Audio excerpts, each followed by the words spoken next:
Hello मेरे प्यारे बच्चों, कैसे हैं आप सब। आप सबको अपने क्लास VL क्लासेस में फिर से दिल खोल कर स्वागत करते हैं।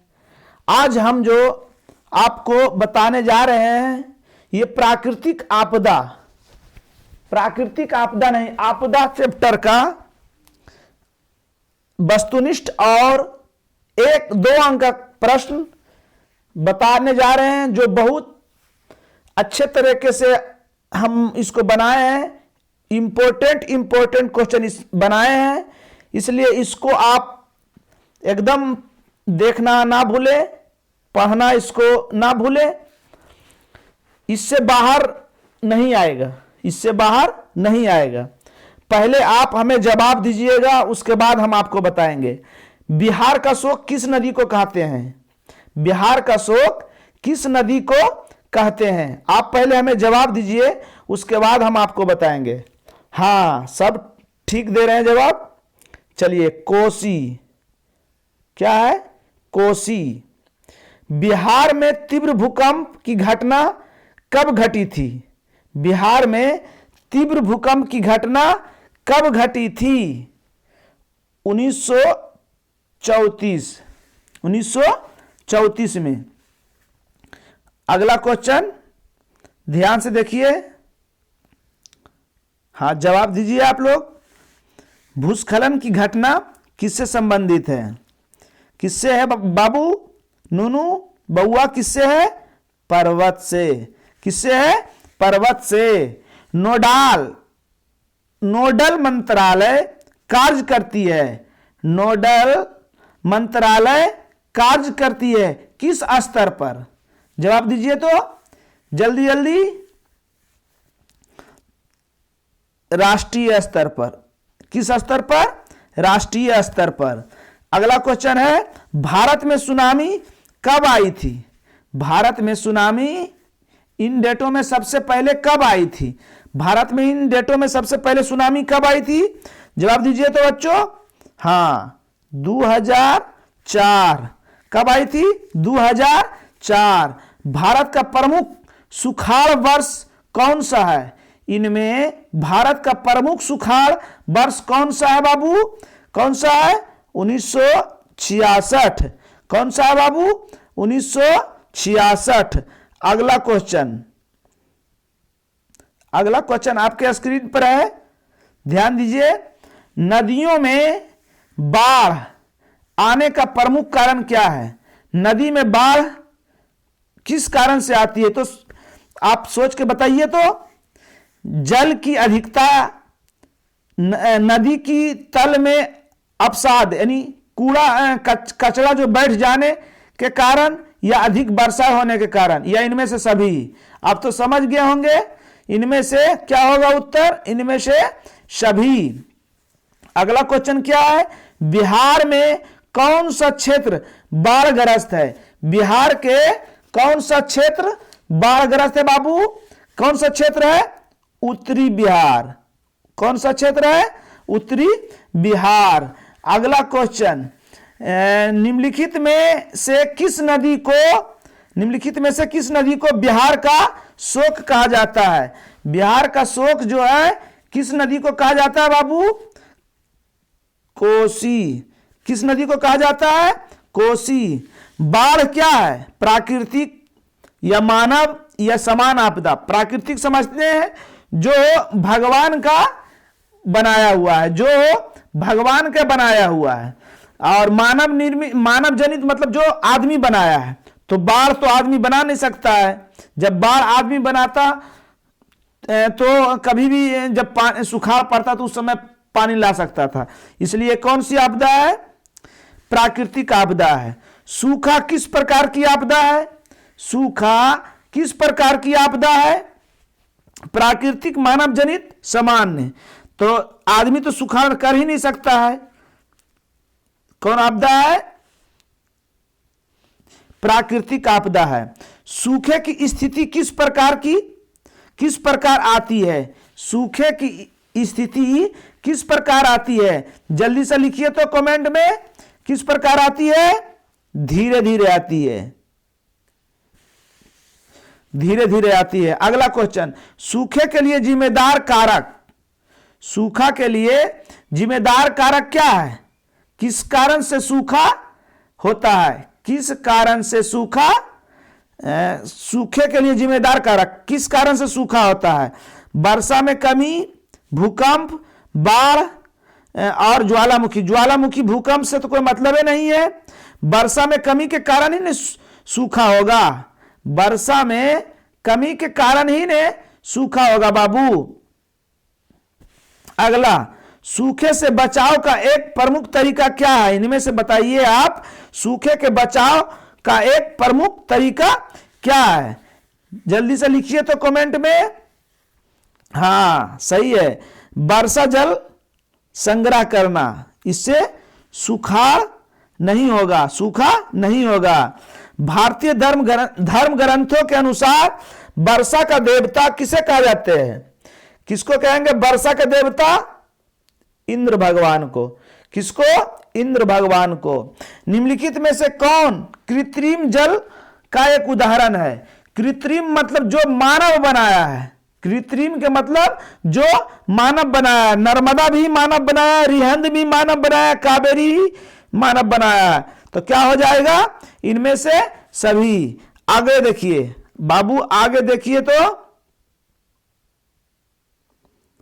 अगला क्वेश्चन क्या है? निम्नलिखित में से कौन सा जोन भूकंप हेतु सबसे ज्यादा खतरा है? किस जोनल में, भूकंप जोन में सबसे ज्यादा खतरा है? किसमें है बाबू? उत्तर बताइए जल्दी सा। हाँ किसमें है? डी में, पांचवा में। किसमें है? पांचवा, डी। भूकंपीय पेटी जोन 4 से संबंधित नहीं है। जोन 4, भूकंपीय पेटी जोन 4 इनमें से किससे संबंधित नहीं है? किससे संबंधित नहीं है? किससे? गुजरात। निम्नलिखित में कौन सा एक क्षेत्र जोन 3 में नहीं आता है? जोन 3 में नहीं आता है। कौन सा है बाबू? कौन सा है? जोन 3 में नहीं आता है, कर्नाटक। कौन सा है? कर्नाटक। मैंग्रोव झाड़ी का संबंध किससे है? मैंग्रोव झाड़ी का संबंध किससे है बाबू? तटों से। किससे है? तटों से। सुनामी का प्रकोप 2004 के किस दिनांक को हुआ था? 2004 में जो आया था उस किस दिनांक को हुआ था? 26 दिसंबर। कब हुआ था? 26 दिसंबर। चलिए आगे देखिए, अगला क्वेश्चन देखो बाबू। अगला क्वेश्चन क्या है? बाढ़ के समय इनमें से कौन से स्थान पर जाना चाहिए? गांव के बाहर, जहां है उसी स्थान पर, खेत में, ऊंची भूमि वाले स्थान पर। हाँ ऊंची भूमि वाले स्थान पर। किस पर जाना चाहिए? हाँ यहां सब बच्चों का उत्तर आ जाना चाहिए। सही है, ऊंची स्थान पर। मालवे के नीचे दबे हुए लोगों को पता लगाने हेतु किस यंत्र की मदद ली जाती है? किस यंत्र की मदद ली जाती है? इंफ्रारेड कैमरा की। अगला क्वेश्चन, आग लगने से जलने की स्थिति में जले हुए स्थान पर क्या प्राथमिक उपचार करना चाहिए? ठंडा पानी।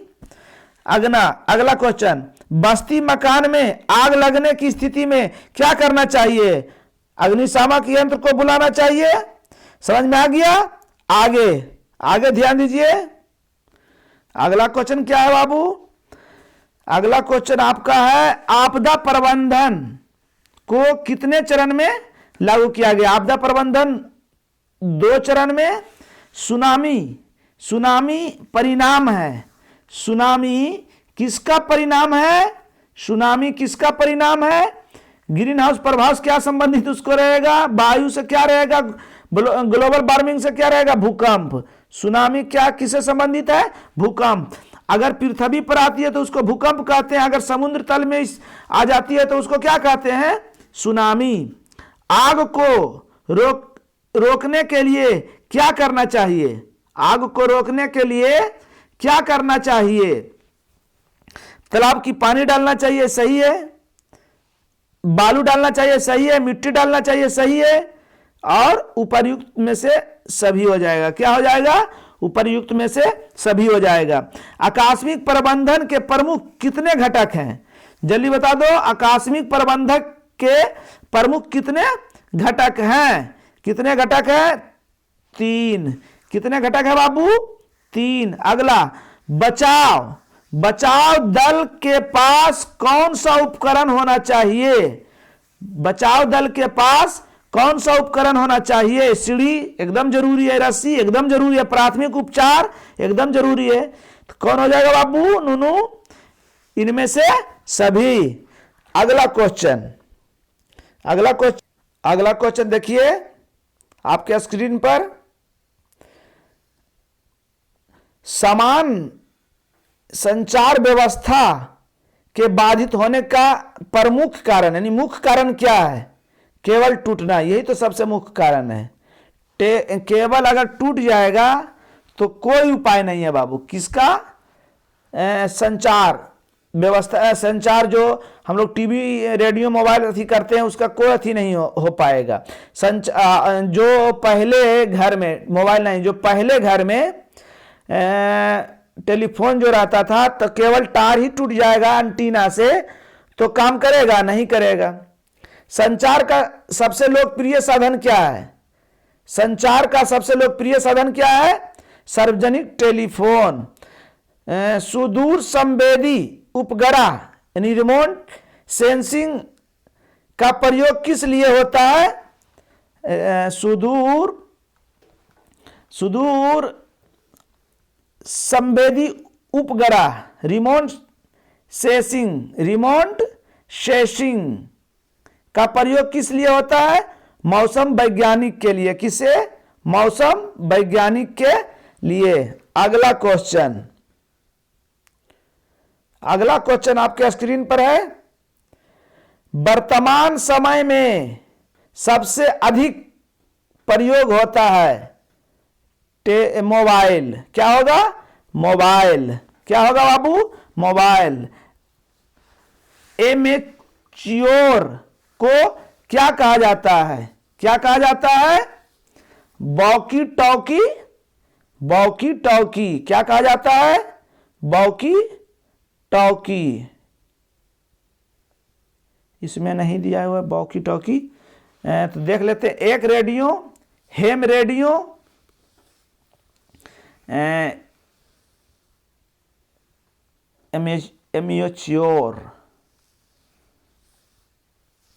एमेच्योर को क्या कहा जाता है? क्या कहा जाता है? ए रेडियो हो गया एक हो गया ए रेडियो, 2 हो गया हेम रेडियो। हाँ, हेम रेडियो। क्या होगा बाबू? हेम रेडियो।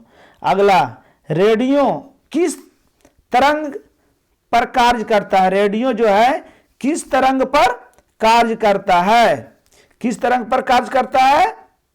इलेक्ट्रोमैग्नेटिक वेव पर। अगला क्वेश्चन, देश में लगभग कितने license holder amateur radio operator है? देश में कितना है? बता दीजिए तो। 15,000। कितना है? 15,000। हावी क्या है? हावी क्या है बाबू? Amateur radio. क्या है? Amateur radio. अगला क्वेश्चन आपके स्क्रीन पर। निम्नलिखित में कौन प्राकृतिक आपदा है? आग लगना प्राकृतिक नहीं है, बम विस्फोट प्राकृतिक, रासायनिक दुर्घटना नहीं है, तो क्या हो जाएगा? भूकंप। भूकंप प्रभावित क्षेत्रों में भवनों की आकृति कैसी होनी चाहिए? भवनों की आकृति आयताकार होनी चाहिए। भूस्खलन वाले क्षेत्र में ढलान पर मकानों का निर्माण क्या है? अनुचित। क्या है? अनुचित। क्योंकि मतलब कि ढलान पर मकान रहेगा तो उसका आधार पूरा मजबूत नहीं रहेगा, वो कभी भी कलट सकता है, वो कभी भी कलट सकता है। समझ में आ गया? अगला क्वेश्चन देखिए, अगला क्वेश्चन आपके स्क्रीन पर है, ध्यान से। बाढ़ में सबसे अधिक हानि होती है। फसलों को सही बात है, भवनों को सही बात, पशुओं को सही बात, इनमें से सभी। कृषि सुखाड़ होता है, कृषि सुखाड़ होता है। कृषि सुखाड़ कैसे होता है? जल के अभाव के कारण, जल नहीं रहेगा सुखाड़ होगा, नहीं करेगा। 26 जनवरी 2001 की स्थिति को भूकंप के भुज में तांडव किया था, जो कहां स्थित है? जो कहां स्थित है? गुजरात। भूस्खलन के कुल कितने रूप होते हैं? भूस्खलन के कुल कितने रूप होते हैं? 5। 1954 में भारत सरकार द्वारा बाढ़ नियंत्रण हेतु निर्धारित तीन आयामों में से क्या है? तीनों है, त्वरित, अल्पकालिक, दीर्घकालिक, इनमें से सभी। सुखाड़ कितने प्रकार के होते हैं? सुखाड़ जो होता है 3 प्रकार के होता है। कितने प्रकार के होता है बाबू? 3 प्रकार के। अगला क्वेश्चन आपके स्क्रीन पर दिख रहा होगा। इनमें से कौन सी प्राकृतिक आपदा नहीं है? आतंकवाद प्राकृतिक आपदा नहीं है। इनमें से कौन मानव जनित आपदा है? जो आदमी, प्राकृतिक माने जो भगवान का, मानव जनित माने जो आदमी आतंकवाद, महामारी, सांप्रदायिक दंगा, इस सब की करता है, आदमी कराता है। सुनामी का प्रमुख कारण क्या है? सुनामी का प्रमुख कारण क्या है बताइए तो? समुद्र में भूकंप का आना, स्थल पर सुनामी जब भी आएगा तो समुद्र में आता है, और समुद्र में आता है तबे ना हम उसको क्या कहते हैं? उसको क्या कहते हैं? सुनामी। आगे देखिए, आगे आपको सब्जेक्टिव है ये क्वेश्चन, 2 अंक का क्वेश्चन है। आपदा कितने प्रकार के होते हैं? इस क्वेश्चन इस टाइप से रहेगा, आपदा क्या है या कितने प्रकार के होते हैं, उदाहरण सहित बताएं में। हम यहां किए हैं, आपदा 2 प्रकार के होते हैं, मानव निर्मित और प्राकृतिक। प्राकृतिक और मानव निर्मित। प्राकृतिक माने जो भगवान का बनाया हुआ, भूकंप भगवान का बनाया हुआ, जैसे में बाढ़, सुखाड़, सुनामी, सब क्या है? प्राकृतिक है। मानव निर्मित आपदा, सड़क दुर्घटना, रेल दुर्घटना, आग लगना, आतंकवाद, युद्ध, ये सब क्या है? मानव निर्मित है। आपदा से आप क्या समझते हैं? आपदा से आप क्या समझते हैं? यहां देखिए लिखा हुआ है, तो क्वेश्चन इसी टाइप का रहेगा। आपदा से आप क्या समझता है? कितने प्रकार के होते हैं, उदाहरण सहित देना है। तो पहले आपदा लिख देना है, या ये पहले आपको आपदा लिख देना है और फिर ये सब लिख देना है, उदाहरण, प्रकार और उदाहरण। प्राकृतिक में घटित होने वाली वैसी प्राकृतिक या मानव निर्मित घटना है जिससे घटित होने के, आपदा का मतलब ही आफत होता है। जैसी प्राकृतिक या मानव निर्मित कोई घटना घटा, समझिए आफत आ गया। आफत आ गया तो क्या होगा? धन, जान, माल सबका नुकसान होता है, यही सब का होता है आपदा। आपदा समझिए आफत। आफत आने का क्या मतलब है कि उसमें आपका पैसा भी जाएगा, जान भी जाएगा, समझ रहे हैं? सब उसमें नुकसान ही नुकसान होगा। इसी को की कहेंगे हम? आपदा कहेंगे। क्या कहेंगे? आपदा। लास्ट क्वेश्चन है यहां आपका, आपदा प्रबंधन की आवश्यकता किस लिए होती है? यहां आपदा प्रबंधन की आवश्यकता क्यों है? आपदा के मतलब आफत की प्रबंध नहीं करेगा आदमी, आफत का प्रबंध नहीं करेगा तो हमेशा वो माइनस में रहेगा, वो घर, वो परिवार हमेशा माइनस में रहेगा। इसलिए इसका प्रबंध करना चाहिए। मतलब अगर सरकार के द्वारा सूचना में मिल रही है तो हमको पहले इससे सेफ हो जाना चाहिए, सेपरेट हो जाना चाहिए। आने से पहले पूर्व में जो व्यवस्था होना चाहिए वो कर देना चाहिए, ताकि कम नुकसान हो, कम जान माल क्षति हो। यही आपदा प्रबंधन है। आपदा का मतलब आफत, और उसका प्रबंध माने व्यवस्था करना। तो आने से पहले ने हम उसका व्यवस्था करेंगे ताकि हमको कम क्षति होगा। समझ गए? अगला क्वेश्चन बाबू, अगला क्वेश्चन देखिए तो अगला क्वेश्चन है आपके सामने, बाढ़ नियंत्रण के लिए उपाय। बाढ़ नियंत्रण के लिए उपाय। बाढ़ कैसे आती है जानबे करते हैं। अत्यधिक पानी पड़ने से या नदी के तलवे में नीचे में गाद जमा हो जाती है, कचरा जमा हो जाता है, तो गहराई उसका कम जाता है, तो पानी तुरंत ऊपर फेंक देता है। बाढ़ नियंत्रण के लिए उपाय क्या है? बाढ़ नियंत्रण के लिए निम्नलिखित उपाय करनी चाहिए। सरकार के माध्यम से नदियों को आपस में जोड़ देना चाहिए। नदी को आपस में एक दूसरे से जोड़ेगा तो पानी क्या होगा? छितरा जाएगा चारों पट्टी। नदी तट को मजबूत, ऊंचा एवं मरम्मत आदि करनी चाहिए। नदी तट का मतलब छिलका उलका बनाना चाहिए। नदी के तटों पर वृक्षारोपण करना चाहिए। वृक्ष रोपने से मट्टी को नहीं ले जाएगा, पानी बहाकर मट्टी को नहीं ले जाएगा। बांधों का नियमित जांच करनी चाहिए। बांध को हमेशा देखते रहना चाहिए। समझ में आ गया आपको? बाढ़ कैसे आती है? तो अब तो बताइए कि ये बाढ़ अत्यधिक वर्षा जब होती है तो पानी का जमाव जो नदी के तट में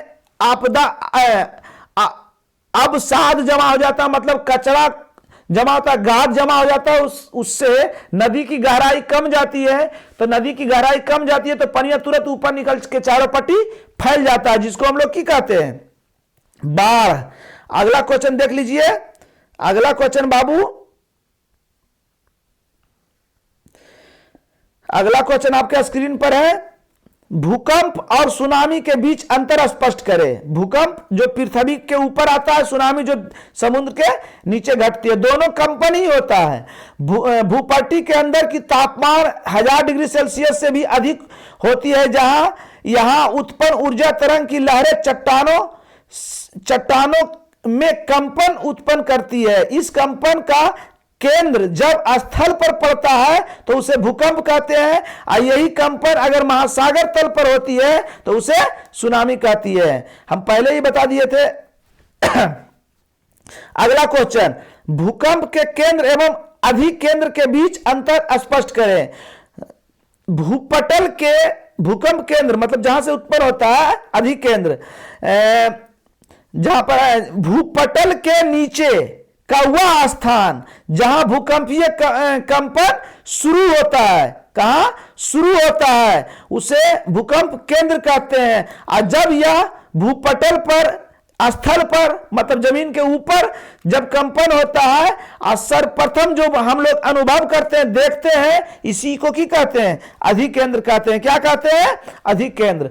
अगला क्वेश्चन क्या है? ये क्वेश्चन है। अगला क्वेश्चन, भूकंपीय तरंगों से आप क्या समझते हैं? प्रमुख तरंग।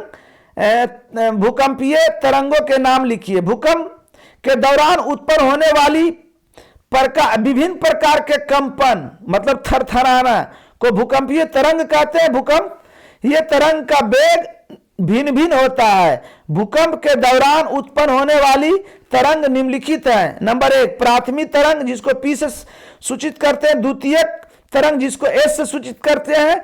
और 3 में है दीर्घ तरंग जिसको L से सूचित करते हैं। अगला क्वेश्चन क्या है बाबू?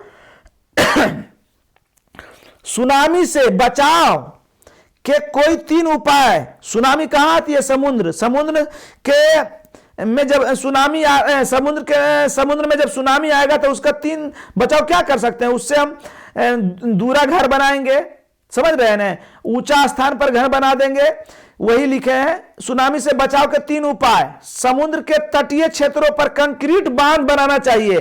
कंक्रीट का मतलब पत्थर का, बालू का बनाना चाहिए। समुद्रीय तटीय क्षेत्रों के समीप मैंग्रोव वनस्पति को लगाना चाहिए। मैंग्रोव मतलब कि झाड़ी को लगाना चाहिए ताकि पानी का थी उस पर ना पड़े, पूरा मट्टी को ना धुखाड़े। समुद्रीय तटों क्षेत्रों के लोगों को प्रशिक्षण देना चाहिए, बताना चाहिए समुद्र के कितना मतलब अब आ रहा है तो इसको बचाए। यहाँ पर जब भूकंप सुनामी जब आएगी तो उसको कैसे बचेंगे, वहां के आदमी को प्रशिक्षण सिखाना चाहिए। अगला क्वेश्चन बाबू, अगला क्वेश्चन आपके स्क्रीन पर है।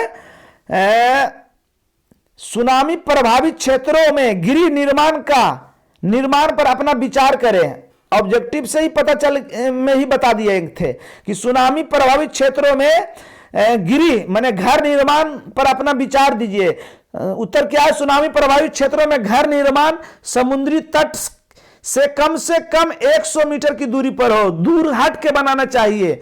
साथ ही भवन निर्माण इस प्रकार करनी चाहिए ताकि उसमें से भूकंप तथा सुनामी की लहरें का प्रभाव कम से कम हो। सुखाड़ में मिट्टी की नमी को बनाए रखने के लिए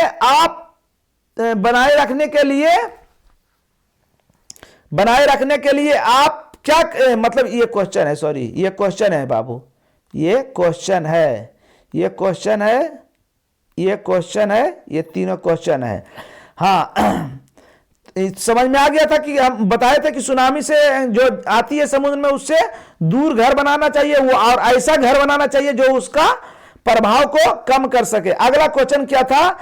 सुखाड़ में मिट्टी की नमी को बनाए रखने के लिए आप क्या करेंगे? सुखाड़ में मिट्टी को नमी बनाए रखने के लिए आप क्या करेंगे? नमी मतलब कि उसमें मतलब कि पूरा सूखा ना हो, उसमें पानी की मात्रा कुछ न कुछ पानी की मात्रा रहे ताकि उसमें कुछ भी लगाए तो आसानी से वो बढ़े। वही होता है नमी। नमी के मतलब कि हल्का गीला रहना चाहिए। सुखाए मिट्टी की नमी को बनाए रखने के लिए घास का आवरण रहने देना चाहिए। साथ खेतों की जुताई गहराई तक किया जाना चाहिए जिससे मिट्टी में नमी बनी रह सके। समझ में आ गया? अगला क्वेश्चन, भूकंप के प्रभाव को कम करने वाले 4 उपाय को लिखें। भूकंप के प्रभाव को कम करने के 4 उपाय निम्नलिखित है। भूकंप के भवन का निर्माण आयताकार घर बने रहेगा तो उसमें भूकंप का प्रभाव कम रहेगा। ईंट पत्थर या कंक्रीट यानी कंक्रीट बालू को कहते हैं युक्त दीवारों का निर्माण किया जाना चाहिए। अगला आगे, दरवाजे तथा खिड़कियों की स्थिति भूकंप रोधी होनी चाहिए। गलियों एवं सड़कों को चौड़ा रखना चाहिए। समझ में आ गया बाबू? अगला आगे जो है ये ध्यान से देख लीजिए, इससे एक क्वेश्चन